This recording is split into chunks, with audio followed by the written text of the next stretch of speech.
పూర్వం మణినాగము అని ఒక నాగం, చాలా పెద్ద పాము. ఆ పాముకి ఒక లక్షణం ఉండేది. అది నమ్మింది శివుణ్ణి. దానికి ఇదే భయం, గరుత్మంతుడు కొట్టుకుపోతాడని. ఎందుకంటే మనం చూడండి, మంచి పచ్చడి వంకాయలు వచ్చాయి మార్కెట్లోకి, చాలా పెద్ద పెద్ద ఆకుపచ్చ వంకాయ, ఒక్క కన్నం లేదు అన్నారనుకోండి, ఓ ఎన్నాళ్ళైందో పచ్చి తెచ్చేయండి 4 కిలోలు, పెరుగు పచ్చడికి వాటికి ఉంటాయి, ఫ్రిడ్జ్లో పడేద్దాం అని అందరూ వెళ్ళిపోయి ఆ కొట్టు మీదే పడిపోతారు. అలా బాగా చక్క అలాంటి పాములంటే అవి ఎక్కడున్నాయో అని ఆలోచించి మరీ పెడతాడు గరుత్మంతుడు. అందుకని ఆ మణినాగం ఏం చేసేదంటే, బయటికి వస్తూ ఉంటే పుట్టలోంచి శివ శివ శివ శివ శివ శివ శివ శివ అంటూ వచ్చేది. అది శివనామం చెప్తూ తిరిగి శివనామం చెప్తూ ఆహారం తీసుకుని శివనామం చెప్తూ పుట్టలోకి వెళ్ళిపోయేది. అది ఒక రోజున శివనామం చెప్తూ వెళ్ళిపోతోంది. వెళ్ళిపోతుంటే చూశాడు గరుత్మంతుడు. చూసి దొరికిందిరా అని దాన్ని కొట్టబోయాడు. అది నిర్భయంగా పాకుతూ శివ శివ శివ శివ అంటూ వెళ్ళిపోతాం. పరమేశ్వరుడు, ఆయనకి తెలియందే ఉండండి, ఆయన సర్వజ్ఞ, ఆయనకు అన్నీ తెలిసి ఎక్కడేం జరుగుతుందో. ఎప్పుడూ నా పేరు చెప్పే అలవాటు ఉన్నటువంటి మణినాగాన్ని గరుత్మంతుడు కొట్టబోతున్నాడు. ఆయన వెంటనే నందీశ్వరుణ్ణి పిలిచి అన్నాడు, వెళ్ళి రక్షించన్నాడు. నంది ఒకడు, శివుడు ఒకడు కాడు, అందుకే వాళ్ళ మధ్యలోకి వెళ్ళాం. వెంటనే నంది, నేను వెళ్ళి గరుత్మంతుడిని చెనకితే బాగుండదు, శివకేశవులు రెండుగా కనపడే ఒకరు, శ్రీ మహావిష్ణువుకి చెప్తే ఆయన వాహనం కాబట్టి ఏమిటయా ఈ పని అంటారు, మేమిద్దరం ఈక్వల్స్, నేను ఈయన వాహనాన్ని ఆయన వాహనం కాబట్టి బొత్తిగా ఏమైనా నువ్వు మాట చెప్పపోయావా అంటాడేమో రేపు పొద్దున వాళ్ళ ఓనర్ గారికి చెప్పేస్తే గొడవ వదిలిపోతుంది. అందుకని చెప్పి ఆయన వెళ్ళి విష్ణువుకి చెప్పారు. శివాజ్ఞ, మణినాగాన్ని రక్షించమంటున్నారు, గరుత్మంతుడు తరుగుతున్నాడు. ఆయన వెంటనే గరుత్మంతుడిని పిలిచి వెనక్కిరా అంటే మంచి కోపంతో తరుగుతున్నాడు కదండి, ఇది నా ఆహారం, ఆహారాన్ని దూరం చేయకూడదు అంటూ తరిమేడు. ఆహా, నేను పిలిచినా రామే, నీ శక్తి క్షీణించుగాక అన్నారు విష్ణువు. పడిపోయింది కింద గరుత్మంతుడు. మణినాగం నిర్భయంగా శివ శివ శివ శివ అంటూ వెళ్ళి దాని ఆహారం తీసుకుని ఆయన పక్క నుంచే వెళ్ళిపోయి పుట్టలోకి వెళ్ళిపోయింది. అప్పుడు ఆయన ఆలోచించాడు, అరేరే, నేను ఇలా అయిపోవడానికి కారణం ఈ మణినాగాన్ని తరిమాను. శ్రీ మహావిష్ణువు కబురు చేశారు, నేను వినలేదని అప్పుడు క్షమార్పణ చెప్పి ప్రార్థన చేశాడు. విష్ణువు శక్తినిచ్చారు. ఈయన వెళ్ళి శ్రీ మహావిష్ణువు పాదాల మీద పడి, ఈశ్వరా నాకంత శిక్ష వేస్తారా అన్నాడు. అంత శిక్ష వేయడానికి కారణం నేను వేసింది కాదు, శివాజ్ఞ. అది శివశివ శివశివ అంటూ తిరుగుతుంది, నువ్వు తరమబోయావు. ఆయన వెంటనే కబురు చేశారు కాబట్టి నందీశ్వరుడు వచ్చాడు, నీ శక్తి అందుకు తీసేశాను. శివాజ్ఞ పరిపాలించవలసిందే అందరం. కాబట్టి శివశివ శివశివ శివశివ అనుకున్న మణినాగం బతికిపోయింది ఆయన అనుగ్రహంతో. ఏది సంతతము ఆయన్ని ధరించిందో అది ఆయనకి భూషణం కాదండి. భూషణం అంటే ఏంటి? ధరింపబడినది భూషణం కదా. ఇప్పుడు నేనేదో ఓ ద్రాక్షహారం వేసుకున్నాను, అప్పుడు నాకు అది భూషణం, నేను ధరించాను కాబట్టి. అది నన్ను ధరించింది.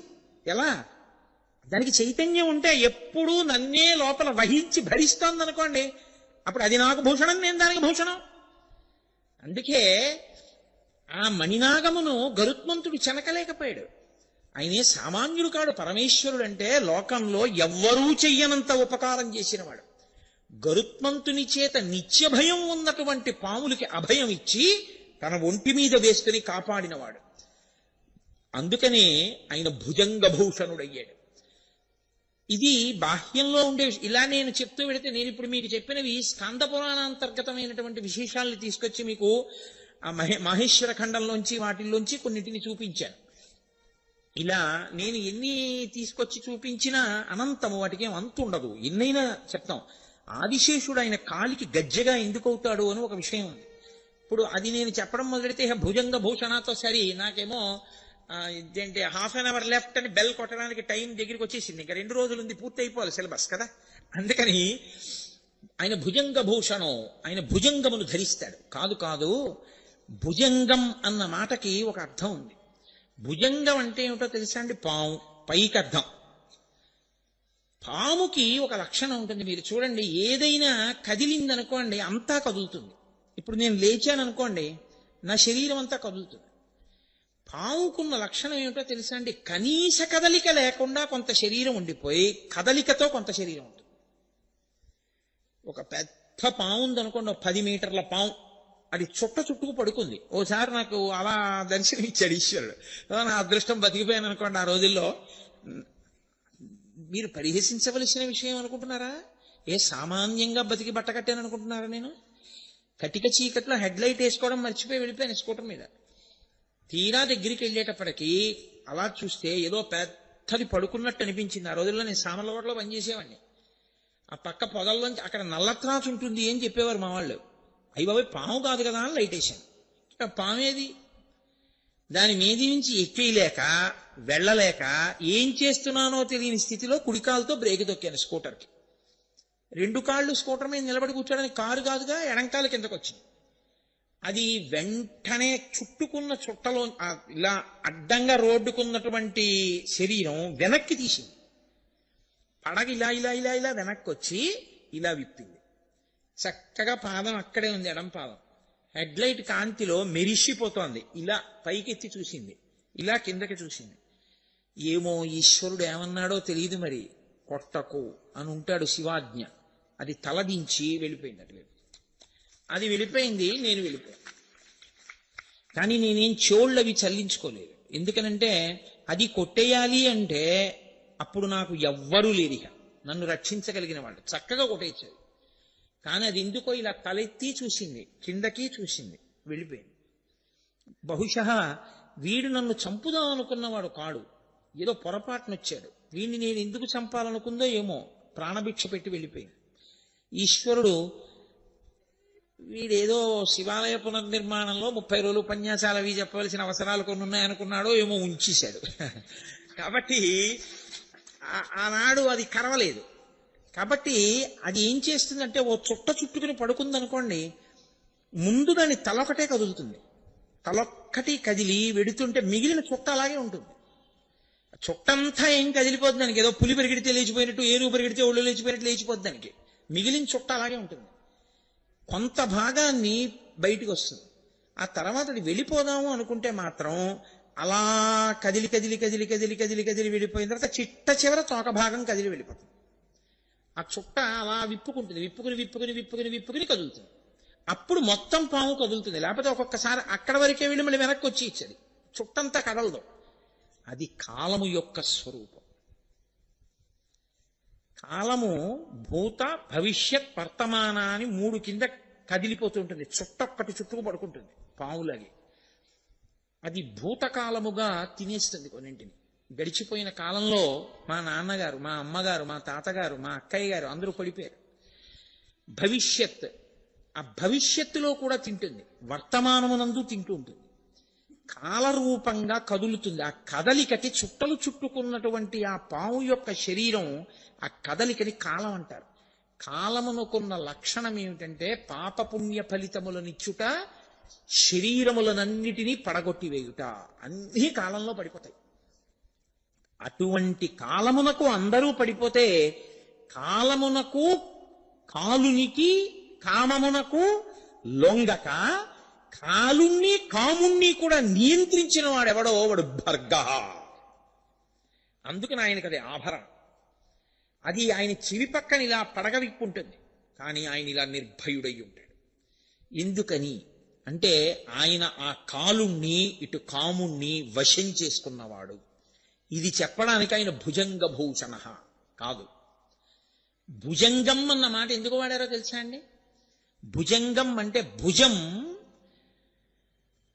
అది వక్రయత, ఒకలా కాకుండా ఎప్పుడూ కూడా చలతీతి ఇది భుజంగ. వంకరటింకర్లగా నడిచేటటువంటి అలవాటు దేనికుందో దానికి భుజంగం అని పేరు. పాముకి నిలువుగా వెళ్ళడం ఎప్పుడూ రాదు. పాము ఎప్పుడు ఇలా వంకరటింకరగానే వెడుతుంది. వంకరటింకరగా వెళ్ళే అలవాటు తనంత తాను ఉండిపోయింది ఏదో తెలుసా అండి? ఇంద్రియములతో కూడిన మనసు. ఇంద్రియాలు మనసు తనంత తాను ఇప్పుడు కూడా లేస్తూనే సుప్రభాతం చేసుకుందాం, చక్కగా పూజ చేసుకుందాం, ఈ లోకాన్నంతటినీ మన కుటుంబంలా చూసుకుందాం, ఎవరి డబ్బు గురించి మనం ఆశపడద్దు, ఈశ్వరుడికి నైవేద్యం పెట్టి తిందాం, సూర్యోదయానికి లేచిపోదాం, అలా అంటుంది ఏమిటి? అలా ఏమందో. మనసు ఇంద్రియములు ఎప్పుడు వంకరటింకరగా తిరుగుతాయి. కుటిలం చరతీతి ఇది భుజంగ. భుజం కుటిలంచరతీతి. కుటిలం అంటే వంకర టింకరగా తిరుగుతుంది. ఈ వంకర టింకర తిరుగుడంతా దేనివల్ల అలవాటైందంటే ఈ ఇంద్రియములతో సుఖములను అనుభవించడానికి అలవాటు పడి ఈ మనసు ఎప్పుడు వంకర టింకర తిరుగుడే తిరుగుతుంది తప్ప తిన్ననైనటువంటి నడక దీనికి రాదు. ఇలా తిన్ననైన నడక రానటువంటి మనసుని ఈశ్వరుడి దగ్గర పెట్టేస్తే ఆయన దాన్ని భూషణ మెడలో వేసుకుంటాడు. ఆ మనసుని ఆయన స్వీకరించి ఆయనే శరణాగతి చేసిన వాడి మనసుని నడిపించగలిగినటువంటి బాధ్యతని తాను స్వీకరించి మిమ్మల్ని తనకి ఆభరణంగా ఆయన స్వీకరించేస్తాడు. అందుకని ఆయన భుజంగ భూషణ. ఏమండి మరి మేము గతంలో చేసిన పాపాలు మీరు ఒక్కటే జ్ఞాపకం పెట్టుకోండి. మీకు ఒక్కసారి భగవద్భక్తి కలిగి ఆర్తి కలిగిన తరువాత ఎలుగెత్తి త్రికరణ శుద్ధిగా మీరు పిలవడం మొదలుపెట్టిన తరువాత కూడా మిమ్మల్ని క్షమించి ఉదారుడై మిమ్మల్ని ఉద్ధరించి మీకు పలకకపోతే మీరు ప్రార్థన, పశ్చాత్తాపము, ప్రాయశ్చిత్తము ఈ మాటలకి వాంగ్మయంలో చోటు ఉండదు. ఇక ప్రార్థన అసలు నేను ఎందుకు చెయ్యాలి?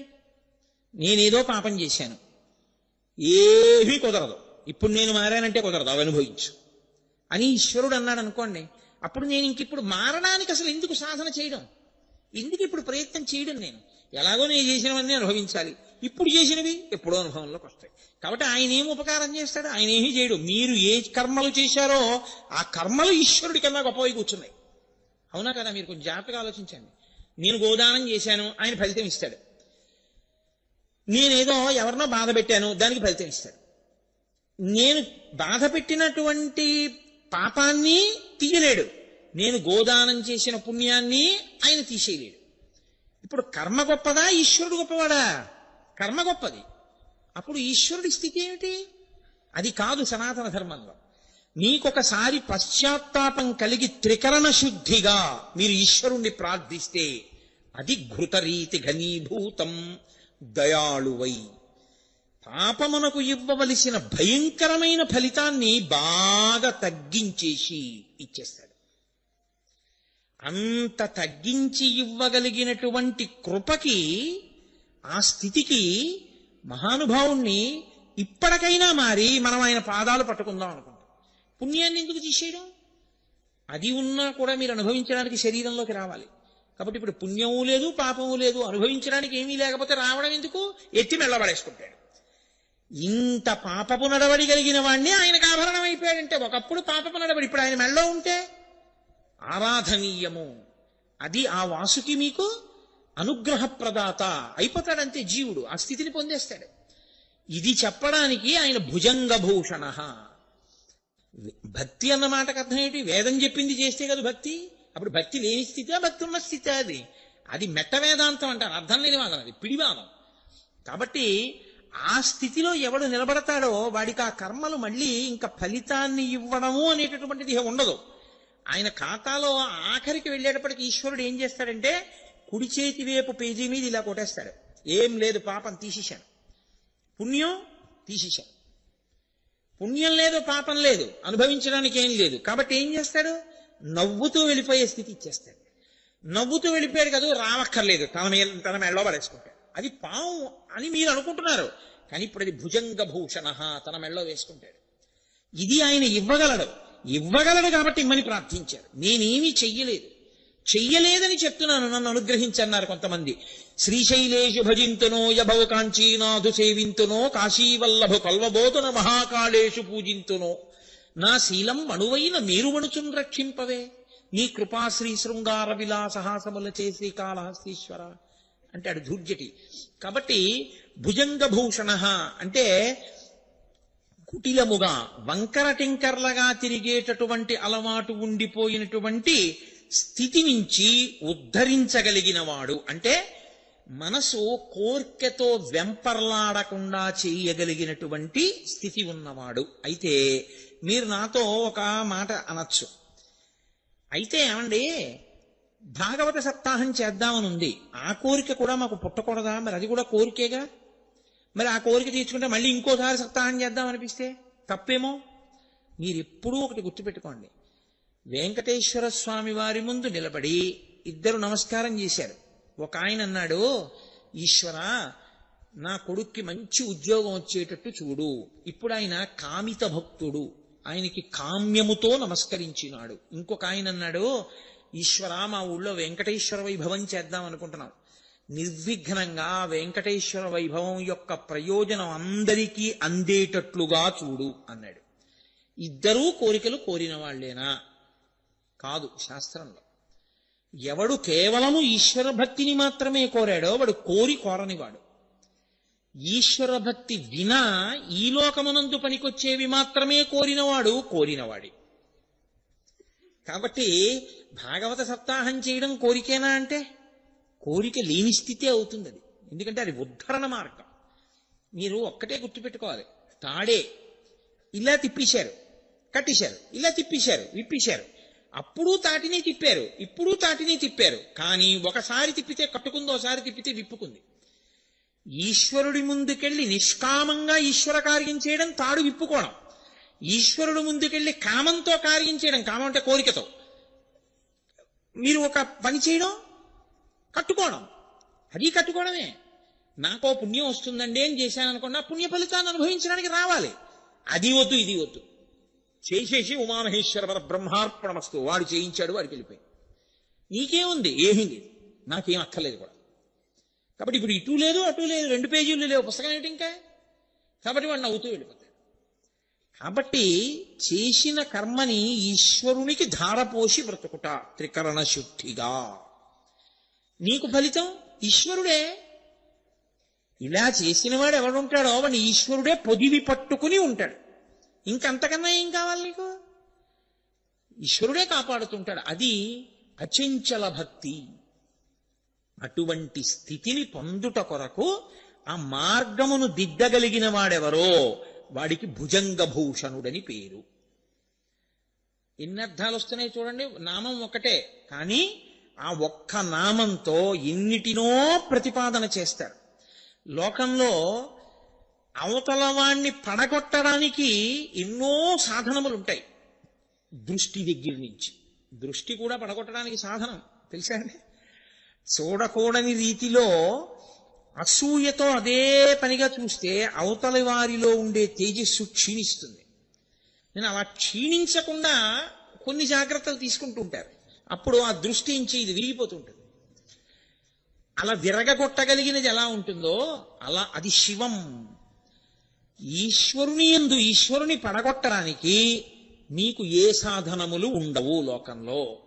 మీకు బాహ్యంలో ఎవరినైనా పడగొట్టడానికి ఏవైనా ఉంటాయేమో, కానీ లోకంలో ఈశ్వరుణ్ణి పడగొట్టడానికి మాత్రం ఏదీ లేదు. అందుకే సనాతన ధర్మంలో ఈశ్వరుడే చచ్చిపోవడం అనేది ఎప్పుడూ ఉండదు. భగవంతుడే భక్తుల చేతిలో చనిపోవుట ఆ మాట అసలు ఉండదు ఆయన దగ్గర. రాక్షసుల చేతిలోనో భక్తుల చేతిలోనో ఆయనే చచ్చిపోతే ఇంకేమిటి ధర్మం ఎక్కడి నుంచి వస్తుంది?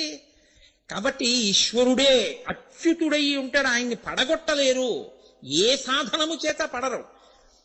బాహ్యంలో అయితే ఆయన సృష్టించాడు, ఆయన మంత్రం ఆయన మీద వేస్తే అప్పుడు ఆయన మంత్రం పనిచేయకపోతే ఆయనే పనిచేయనట్టు అయింది. అప్పుడు ఆయన మంత్రానికి ఆయన పడిపోడా?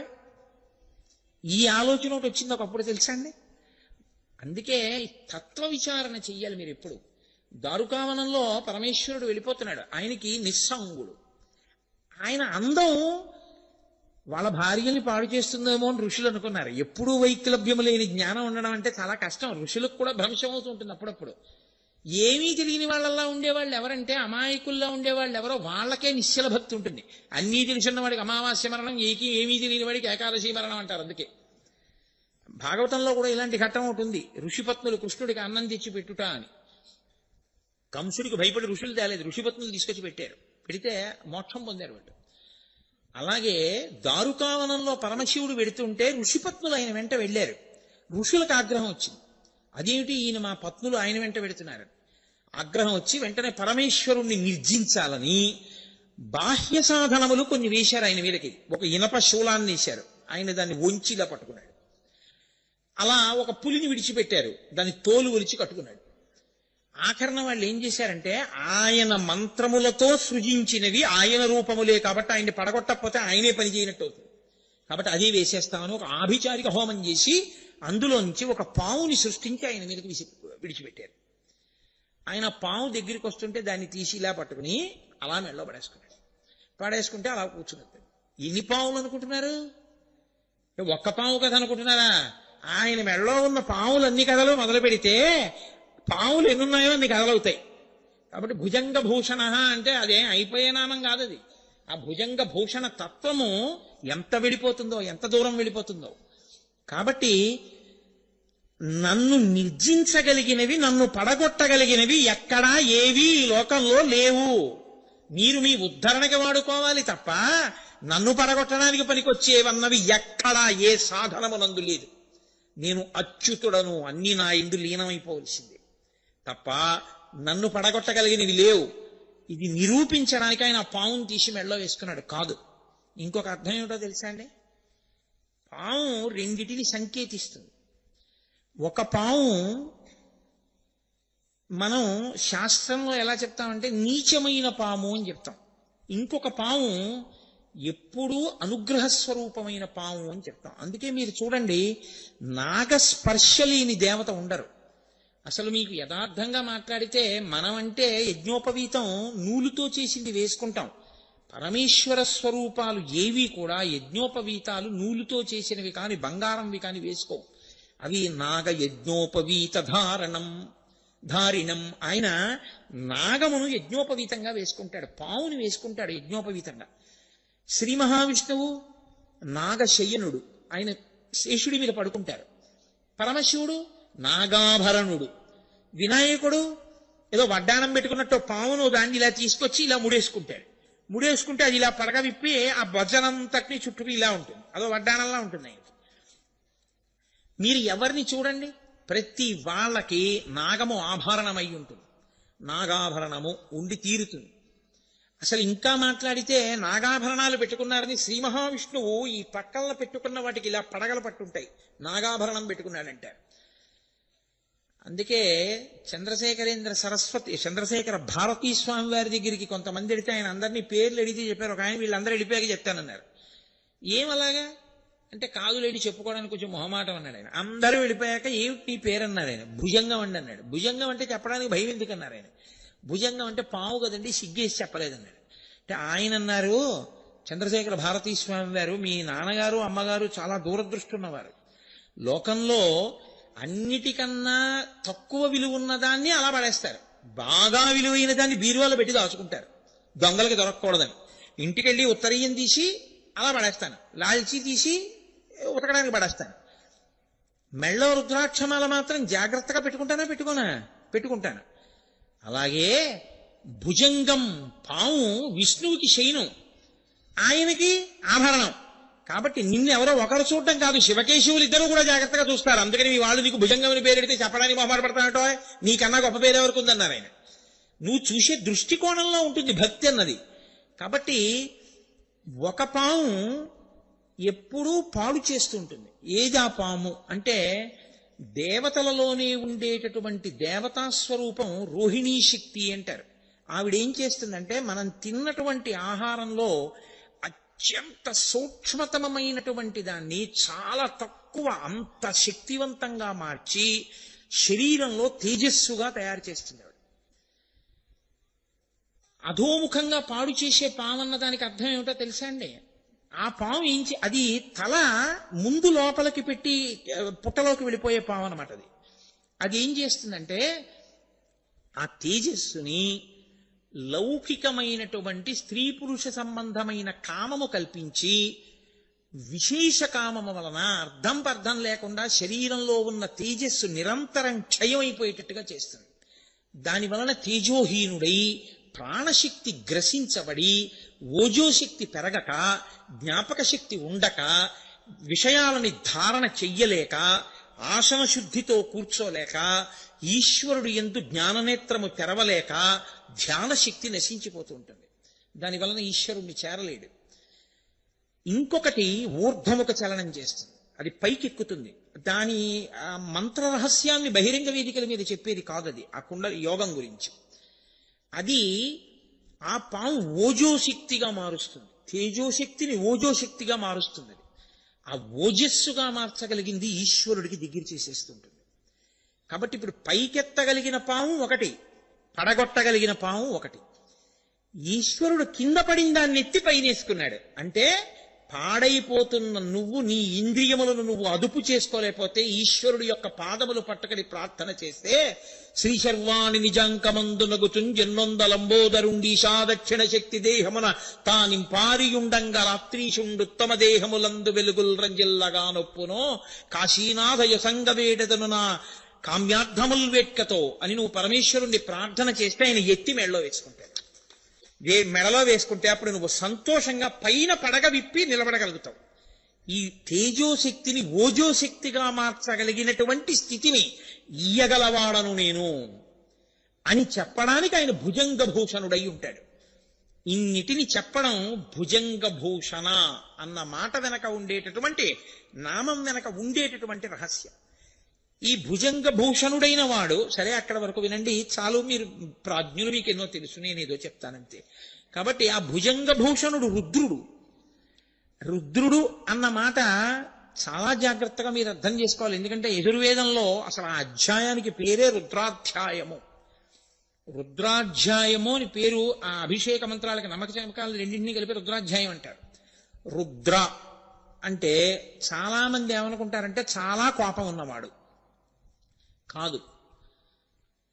రుత్ అన్న మాటకు అర్థం ఏమిటో తెలుసా అండి? ప్రతిబంధకము అని అర్థం.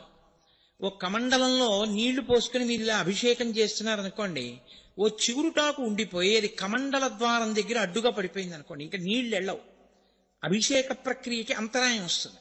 అప్పుడు మీరు ఏం చేయాలంటే నీళ్లు ఇలా అన్నారనుకోండి, నీళ్లు వెనక్కెడతాయి, చిగురుటాకు మాత్రం ద్వారానికి అలాగే మూసుకుని ఉంటుంది అంటుకుని. మళ్ళీ వీళ్ళు ఇలా అన్నారనుకోండి, మళ్ళీ నీళ్లు పడవు. ఇప్పుడు మీరు దాన్ని ఇలా ఇలా అన్నారనుకోండి, నీళ్లు బయటకు వస్తాయి, చిగురుటాకు రాదు. మీరేం చేయాలి? ఆ కమండలం అలా పెట్టి లోపలికి చూసి ఒక్కసారి ఏదో నిర్మాల్యానికి ఉన్న తొడిమి తీసి ఆ తొడిమితో ఇలా అన్నారనుకోండి, అది నీటిలోకి వచ్చి తేలుతుంది. ఇప్పుడు ఆ కాడతో ఇలా పట్టుకుని పైకెత్తి ఇలా పక్కన పడేసి ఇప్పుడు అభిషేకం చేశారనుకోండి, ఉండవలసినవి ఉంటాయి, పోవలసింది పోతుంది కాదు. దాన్ని రుత్ అంటారు శాస్త్రంలో. రుత్ అంటే ప్రతిబంధకము, ఈశ్వరుని చేరుటకు అడ్డుపడుట. ఈ చేరడానికి అడ్డుపడేది ఏదో తెలుసా అండి? అధర్మమే. మీ నడవడే అడ్డుపడిపోతుంది, ఈశ్వరుణ్ణి చేరనివ్వదు, ఈశ్వరుడికి దూరం చేసేస్తుంటుంది. నడిచాను చేస్తున్నానని ఆయన అనుకుంటాడు. ఆయన దేనికి దూరం అయిపోతాడంటే ఈశ్వరుడికి దూరంగా నడుస్తుంటాడు. ఇప్పుడు మీరు చూడండి, కారు రివర్స్ గేర్ వేసినా కూడా 80 కిలోమీటర్స్ స్పీడ్లో వెళ్తుంది తెలుసా అండి? నేను ఎందుకంటే ఒకప్పుడు ఒక ఊళ్ళో ఓ సందులోకి వెళ్ళబోయి కారులో ఓ సందులోకి వెళ్ళా. నేను వెళ్ళలేదు, ఆ డ్రైవర్ తీసుకెళ్ళాడు. అయినా నాకు తెలీదు, ఆ సందులోకి వెళ్ళిపోయాం. నిర్మానుష్యం ఆ సందు, చక్కటి సిమెంట్ రోడ్డు. అలా అది పక్కన రెండు పక్కల పెద్ద దొడ్లు గడ్డి మాములతోటి, కాబట్టి ఇళ్ళులో ఎవరు జనం వచ్చే అవకాశం లేదు, గోడే ఉందంతే. బాగా లోపలికి వెళ్ళిపోయి ఇక్కడేనా అండి బలానా దేవాలయం అంటే వాళ్ళన్నారు కాదు, ఆ ముందు సందులోనండి, మళ్ళీ వెనక్కి వెళ్ళిపోయి అలా తిరగండి అన్నారు. అది మళ్ళీ కారు ఇలా తిప్పుకోవడానికి అవకాశం లేదు అక్కడ. అతను ఏం చేశాడంటే ఇంత దూరం కూడా వెనక్కి, నేను అప్పుడే రివర్స్ గేర్లో ఇంత స్పీడ్ వెళ్ళొచ్చు అనమాట అనుకున్నాను. ఒక 50-60 కిలోమీటర్ల వేగంతో వచ్చేసాడు వెనక్కి. వచ్చేస్తే క్షణంలో వెనక్కి వచ్చి మళ్ళీ తిరిగాడు. అలా వెనక్కి తిరగగలిగినటువంటి శక్తికి, అంత వేగంగా వెనక్కి రాగలగడాన్ని కారు యందే నిక్షేపింపబడిన, ముందుకు వెడుతున్నాను అనుకుని రివర్స్ గేర్ వేస్తే వెనక్కి వెళ్ళడం ఎలా ఉంటుందో, నడిచినా వెనక్కి వెళ్ళిపోవడం ఎలా ఉంటుందో, అధర్మమును చేస్తూ నేనేదో చేస్తున్నాను అనుకోవడం అలాగే ఉంటుంది. ఈశ్వరుడికి దూరంగా నడిచి వెళ్ళిపోతుంటావు. దానికి రుత్ అంటారు. ప్రతిబంధకంగా అడ్డుపడిపోయింది అది. ఇప్పుడు ఈ రుత్తుని ఏం చేస్తాడంటే, తాం భక్తానాం ద్రావయతీతి ఇది రుద్ర, తాం భక్తేభ్యో ద్రావయతీతి ఇది రుద్ర. నీ అంత నువ్వు దిద్దుకోవడం చేత కాకపోయినా నువ్వు శివుడి కాళ్ళు బాగా పట్టుకుంటే ఈ ప్రతిబంధకాన్ని ఆయన తీసేస్తాడు. తీసేసి ఎటు నడవాలో నీకు నేర్పేస్తాడు. ఇది సాధారణంగా ఆయన గురుస్వరూపంగా చేస్తాడు. ఎందుకంటే బోధ జరగాలి కదా. మరి ఎలా చెయ్యాలి ఆయన? ఒకటి ప్రచోదనంతో చెయ్యాలి, రెండు గురువు ద్వారా చెయ్యాలి సమాజానికి. అందుకని ఆయనే గురువుగా తిరుగుతాడు, శివాయ గురవే నమః అని. అందుకని ఇప్పుడు రుత్ తాం భక్తేభ్యో ద్రావయతీతి ఇది రుద్ర. భక్తుల యొక్క అధర్మాన్ని పోగొట్టి ఆయన భక్తులు ఈశ్వరుణ్ణి చేరే మార్గాన్ని చూపించగలిగిన వాడై ఉంటాడు. నేను రుద్ర అంటే ఎప్పుడు చంపేసేవాడు, కోపంతో ఉండేవాడని మీరు అనుకోకూడదు. లేకపోతే రుద్రాభిషేకం ఎందుకండి? ఏ తప్పు చేయకపోయినా, ఏ కోరిక లేకపోయినా అభిషేకం నిరంతరం ఎందుకు చేస్తారు? అధర్మం అడ్డుపడిపోయి నేను చెడిపోకుండా నన్ను రక్షిస్తూ ఉండమని అభిషేకం చేస్తూ ఉంటారు. కాబట్టి ఆయన అలా కాపాడగలిగిన వాడు కాదు. వృత్యా ధర్మాన్ అవలోకయతి ప్రాపయతి ఇతివా రుద్ర. వృత్యా అంటే వాక్కు, వాక్కు చేత అవలోకయతి ప్రాపయతీతి. ఆయన మీకు బోధ చేసి ఆ బోధని మీరు ఆచరించడం వల్ల సంతృప్తి చెంది తాను మిమ్మల్ని పొందేస్తాడు, లేదా మీరు ఆయన్ని పొందే శక్తిని మీకు ఇచ్చేస్తాడు. అలా ఇవ్వగలిగిన వాడు కాబట్టి ఆయన రుద్ర కాదు. ఘోర రూపంతో ఉంటాడు ఆయన. అదే పనిగా అధర్మం చేసేవాడి పట్ల ఘోర రూపుడై పాప ఫలితాన్ని ఇస్తాడు. అప్పుడు పడగొడతాడు, అప్పుడు రుద్ర. అందుకే ఆయనదే ఘోర రూపం, ఆయనదే శివస్వరూపం. అఘోరేభ్యో దఘోరేభ్యో ఘోర ఘోరధరిభ్య సర్వేభ్య సర్వసర్వేభ్యో నమస్తేస్తు రుద్రరూపేభ్య. ఆయనే శివ, ఆయనే ఘోర రూపం, ఆయనే శివస్వరూపం. ఎలా అవుతాడు అంటే పాప ఫలితాన్ని ఆయన ఇస్తున్నప్పుడు నీలో ఒక మార్పు రావాలి. ఏదో చేసి ఉండకపోతే నాకు ఇంత దుఃఖం రాదు, ఎంత తప్పు చేస్తే ఈ దుఃఖం వచ్చిందో, కాబట్టి భరించలేను ఈ దుఃఖాన్ని అనుకుంటే నేను ఇక నుంచి తప్పులు చెయ్యవద్దు అన్న మార్పు వచ్చిందనుకోండి, అది శివానుగ్రహం.